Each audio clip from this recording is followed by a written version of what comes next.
काफी ज्यादा आप लोगों पे तनकीद हो रही है कि एक ऐसे वक्त में जब हुकूमत बहुत ज्यादा प्रेशर में है, हुकूमत का एक वजीर ये कह रहा है कि निजाम कोलैप्स कर गया है, हुकूमत के इत्तेहादी ये कह रहे हैं कि ये फॉर्म 47 की हुकूमत है, पीपल्स पार्टी वाले कश्मीर की वजह से वो काफी ज्यादा इनसे नाराज हैं, कश्मीर का प्रेशर भी हुकूमत पे। आपने उस मौके के ऊपर जो एहतजाज की कॉल दी है उसमें 2 महीने का टाइम दे दिया है ताकि ये हुकूमत सारे मामला दुरुस्त कर ले और उनके ऊपर प्रेशर ना आए। ये जो तनकीद आपके ऊपर हो रही है, आज अलीमा खान साहब ने भी कहा कि मुझे समझ नहीं आई कि ये इमरान खान को मजीद इंतजार करवाना चाहते हैं, तो इसके ऊपर आप क्या कहेंगे? ये जो तनकीद हो रही है ये क्यों हो रही है, और उसके साथ साथ ये जो आपने डेट दी है उसके पीछे क्या मंतक है? सबसे पहले अतर साहब आपका शुक्रिया। जहां तक कल जलसे की बात थी और 27 सितंबर की बात आप कर रहे हैं, कल पेशावर की तारीख का ये सबसे बड़ा जलसा था। जितने लोग ग्राउंड के अंदर थे उससे 4 गुना लोग ग्राउंड से बाहर थे। इमरान खान साहब के बगैर, इमरान खान साहब ने इससे बड़े जलसे किए हैं, उनके बगैर पेशावर की तारीख का ये सबसे बड़ा जलसा था। और ये इस बात का अक्स था कि लोग अभी भी अफरीदी साहब पे एतमाद कर रहे हैं क्योंकि वो इमरान खान साहब के नामजद करदा वजीर आला हैं। अब जहां तक उस जलसे में 27 तारीख लॉन्ग मार्च की बात आपने की, तो 27 तारीख तकरीबन कोई 50 दिन रहते हैं। हम अपनी तैयारी पूरी कंप्लीट करना चाहते हैं, हमारे पास गलती की कोई गुंजाइश नहीं है, हम कोई लूप होल नहीं छोड़ना चाहते, हम पूरी स्ट्रेटेजी के साथ आगे बढ़ना चाहते हैं। 3 दिन इस तारीख पे मशावरत होती रही, पार्टी की लीडरशिप के साथ मशावरत होती रही, अलायंस के साथ मशावरत होती रही। तमाम लोगों ने इस डेट के साथ जब एग्री हो गए तो तब ये डेट अनाउंस की गई है। इस बार हमारा जो फोकस जो है वो नौजवानों पे है। नौजवान तहरीक इंसाफ का हिस्सा है, इमरान खान नौजवानों के लीडर है, नौजवान इस तहरीक में बढ़ चढ़ कर इस मार्च में हिस्सा लेंगे, अफरीदी साहब इसको लीड करेंगे।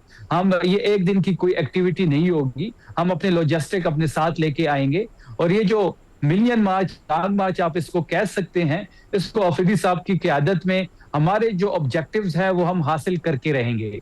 अब 50 दिनों की जहां तक बात है, जहां तक 27 सितंबर की बात है, जैसे कि मैंने शुरू में कहा तर साहब कि हम कोई लूप होल नहीं छोड़ना चाहते। इससे पहले भी 4 अक्टूबर को हम आए, हम 26 नवंबर को आए, लेकिन हमने जो ऑब्जेक्टिव्स अपने लिए रखे थे वो हासिल नहीं कर सके।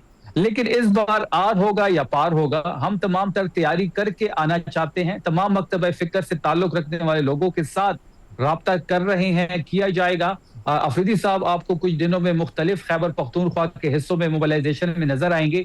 तमाम तरह चीजों को 27 सितंबर को हम पीक पे लेके जाएंगे और 27 को इंशाल्लाह हम इस्लामाबाद की तरफ निकलेंगे। जो वो कंटेनर की बात हो रही थी आजादी या मौत वाली, उसकी ड्राइविंग सीट पे अफरीदी साहब बैठेंगे 27 सितंबर को।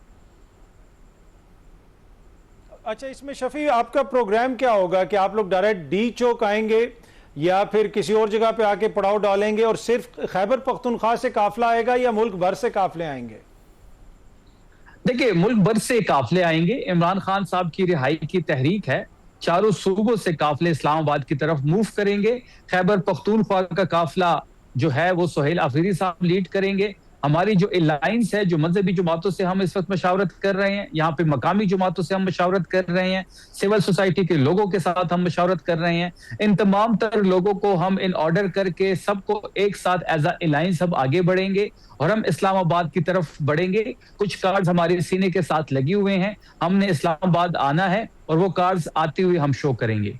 अच्छा शफी जान साहब, आज एक दफा फिर हमने देखा कि हुकूमत की जानिब से आपको मुज़ाकरात की ऑफर की गई है। आमिर डोगर साहब की मुलाकात भी हुई है, याद सादिक साहब से, गालिबन वहाँ पे हुकूमत के कोई वजीर भी मौजूद थे। तो क्या हुकूमत की जानिब से बाज़ाब्ता तौर पे मुज़ाकरात की आपको कोई ऑफर की गई है और आप लोग बातचीत करेंगे? देखिए अतर साहब, पहली बात यह है कि जब भी हम तहरीक का ऐलान करते हैं या जब भी हमारी जो तहरीक के हवाले से चीजें मोमेंटम पकड़ती है तो गवर्नमेंट जो है उनको मुज़ाकरात याद आ जाते हैं।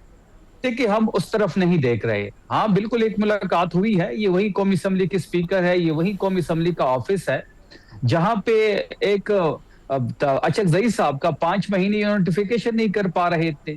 जब इतनी बेबसी है, बेइख्तियारी है, तो उस ऑफिस में बैठ के क्या हासिल किया जा सकता है, मेरी समझ से तो बाहर है।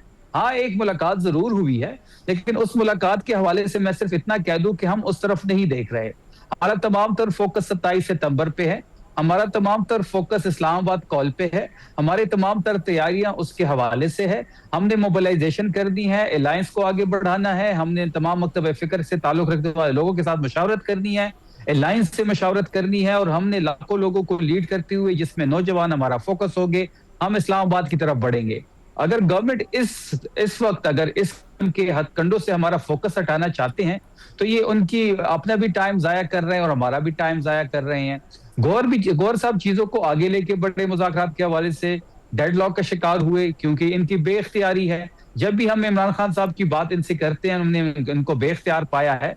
और नून लीग का वैसे भी ये वतीरा है कि जब ये मुश्किल में फंसते हैं तो ये पांव पड़ते हैं, और जब उससे निकल जाते हैं तो ये गिरबान को हाथ डालते हैं।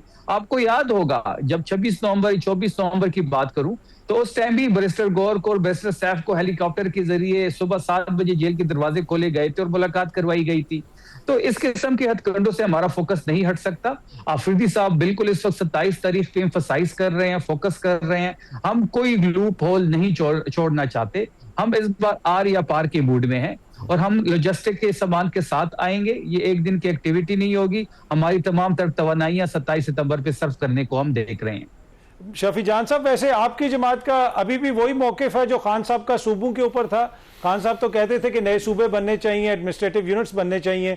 आपसे वैसे कोई राब्ता हुआ किसी लेवल के ऊपर हुकूमत की जानिब से?